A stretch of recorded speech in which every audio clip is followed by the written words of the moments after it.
Welcome to Yeshiva Daf Shir sponsor Lui Nishma Sami Akashom Nabas Yitzchok. We're holding Metzia Daf Ainei, the final and last daf of Ezu Neshech. Has some agata in the daf. Let's see. Zog the Mishnah. Lo Yom Adum Lechaver. A person now tell his friend, Alveini Kur Chitim. Lend me a Kur Chitim. Fanit Ten Lechol Goyin, and I will give you back in the Goyin. I'll give you back when it comes to the summer, when we have the harvest, because that's called Seah B'Seah. I'm giving you wheat, and giving back wheat. Maybe the wheat will be more expensive. You could say, I'm not giving you wheat when I get it later. I have it right now. I have my wheat right now. Where is it? Well, my son is coming with it. So just wait a second. He's giving me a few minutes to bring it to me. Or I have it over here. I need the key. Someone's going to give me my key.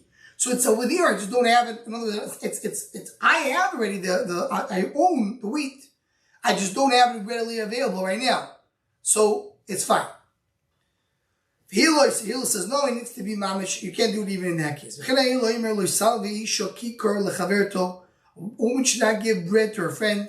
If you want to give bread, say, here's the bread is worth $2, you owe me $2. Maybe we get more expensive. If you give bread worth $2 and then a month later it's 2.10, it's ribbis. So Hillel is more makbid. So to Gemara, Omar Avuna yesh lo yiseya lo yiseya. Sasayim lo yisasayim. So according to Tanakama, if I have the wheat, I can take a woman can take a loan of the wheat. Says Avuna, it depends what you have. If a person has in his storage one seah of wheat, so he can take a loan of one seah of wheat. He has two seah, he can take two seah, but not more. It's going there, and this halacha l'maaseh. As long as he has something, so he can borrow from the lend, he can borrow as much as he wants. Because let's say, because every portion that he takes, every ounce that he takes, he has connected that in the ounce, 1 ounce. He has 1 ounce of wheat. Now he's taking gallons and gallons. Every gallon, you look at it, that is multiple ounces. Every ounce, I have an ounce of my ounce. Another ounce of my ounce of my ounce. Why? Why are we making so much? As Rashi says, Seah B'Seah is a din d'Rabbanan. One not makbid if he has it, and even though he doesn't have the whole amount, each one you look at it individually as if you're taking that amount. Tayav Chil Siul Rav Yitzchok, Chil brought a brayso Rav Yitzchok, Tipas Yain, Tipas Yain, Aimlo, Tipas Shemen, Aimlo. If he doesn't have a drop of wine, drop of oil, you can't take the loan. Hayesh Loi, but if he does have a drop, even though he's borrowing a whole barrel, as long as he has a little bit, it's good enough. Hillel says also, says when we have to machmir like Hillel, we don't machmir like Hillel, you could do as long as you have something in the house. A woman says, sitting by a woman. That's Hillel's shita. You can do it, it's not a problem, you don't have to make it into money. That's normal way, and if I give you bread, you give me bread back. That's just, people are now machmir in children, that's what they do. They're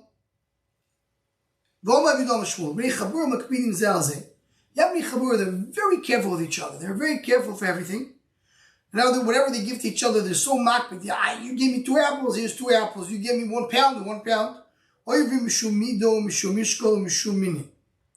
have problem with the mishkal. What's problem with the mishkal? And Rashi learns, referring you to Gabi Yom Tiv. On Yom Tiv, if I take you 2 and you take 2 and we're very careful, so you're measuring. So either weighing or measuring or counting, which you're not allowed to do in Yom Tiv. Tosfos learns is not only regarding Yom Tiv, it's regarding regular Mekach Memkar, the over on Gezel. Because if one takes a little bit more, a little less, they're very makbid, you're able to Gezel. And also if they take it in Yom Tiv, a problem of borrowing in Yom Tiv. According to Hillel, when you're careful and you're doing Seah B'Seah, a person takes 1 pound of wheat, and he gets back 1 pound of wheat, but wishes a little bit more, so it's a problem of ribbis. Says Shmuel, the Chacham can borrow from each other ribbis. Why? By the time I made the idea that ribbis is surah, they know ribbis is also. They're not doing al ribbis, they're doing al matano. It's an important thing we'll see on the base. When you know for a fact you're not doing it for ribbis, so then it's not ribbis. And the Chacham really know they're not doing it for ribbis.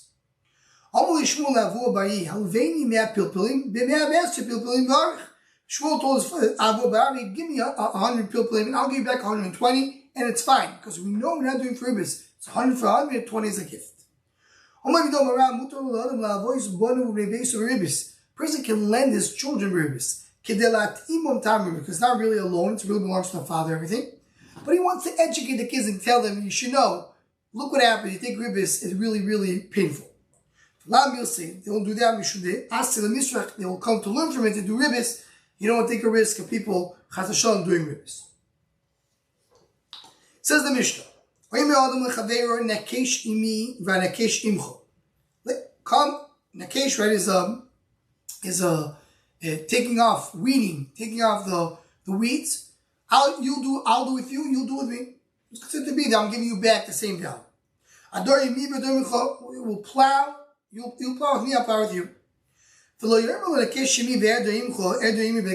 don't replace, exchange different melachos because they have different values and you're giving back more than you got. It looks like ribbis. Continues the mission of hand with base.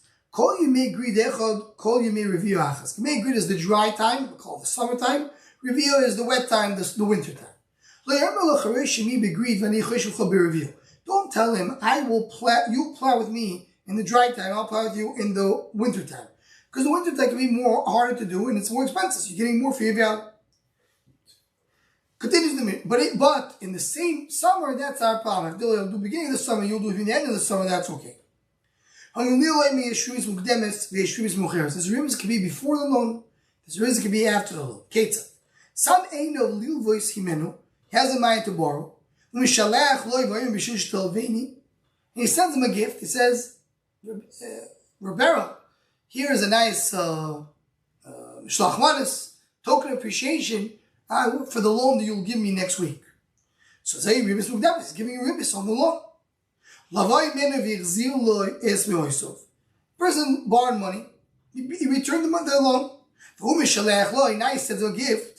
It says, oh, but thank you so much for the loan. Here it is. That's why it's mucheres. So ribbis doesn't have to be necessarily with the loan, it can be before or after. And this goes back to the sugi we learned in Shabbos. What about the issue of when it says over there they poured wine to a papo and they added a little bit more on top? How do you add a little bit more? What about ribbis mucheres?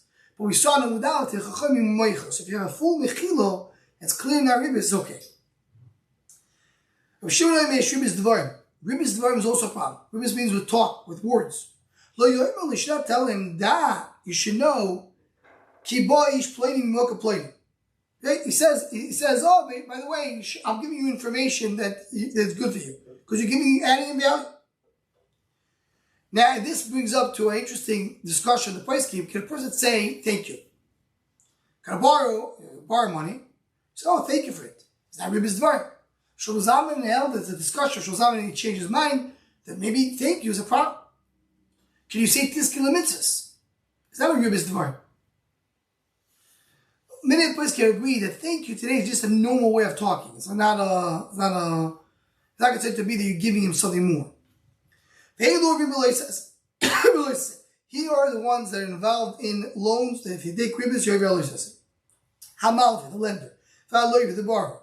The guarantor, the witnesses, even the sefer, the one who writes the shtar, and the Gemara brings the list of lots. Not everyone applies to everyone, to each one. As the was going to explain, mishum loy titen, you're not allowed to put the ribbis. Mishum al tikach mitoy neshet v'tarmus. Mishum loy tielu kenoishe, don't be a lender. Mishum is a similar of neshek, so don't allow not to put ribbis. Mishum lifnei iver l'temishul, don't cause someone to do avera. So you shouldn't be afraid of Hashem. Someone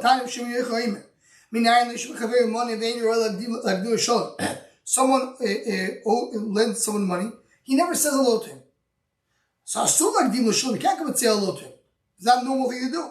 To learn neshek kol dover sheishach afilu dibur, so kol dover, even dibur that's we mentioned, you have ribbis for it. Hey Lord, these are the ones that are even in the Yisur. The Malve, he's already with all the laving that Mishnah mentioned.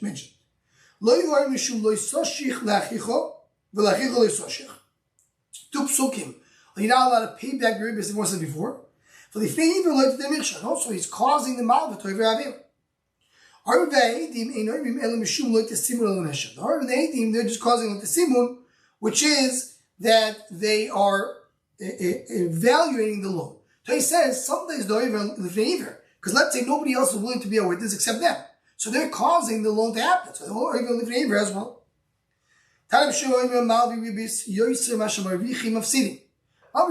More than the gain they lose, as Rashi says, we're going before in the Gemara, they have the problem that they're going to lose all their money.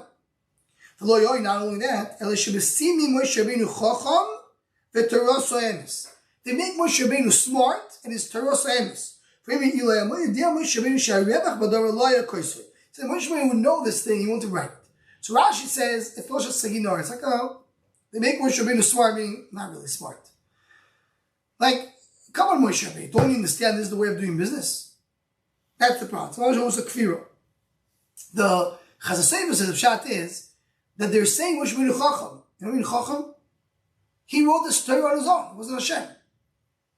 So they say, Moshe Rabbeinu is the Chacham who wrote it. So he didn't know the way of business. He didn't know that the ribis makes sense for business perspective. Someone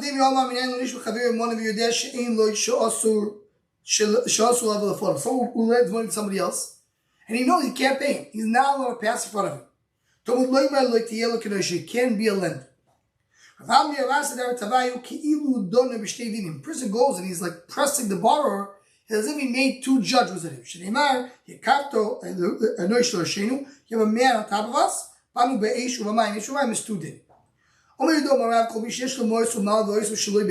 who lends money. He has money. He lends money with no aid, no witnesses. He's causing the loivid not to pay him back. He calls the klal himself. Why? Because he's going to come and tell the guy, you lend me money. The guy says, I didn't lend you money. I didn't borrow money. And then they're going to start giving curses to this guy. He says he's a liar. He makes up stories. It never happened. The Prophet says someone just makes up stories. People say that they can curse him. And then we'll bring a story about that. They told Ravashi, you know, Ravina, he does whatever Rabbanan say. He's very careful with all the chumras of Rabbanan. So he wanted to test him.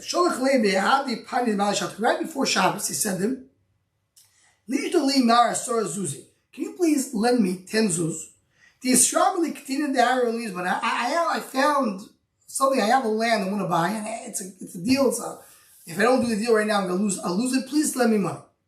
So send 2 witnesses and we'll sign it.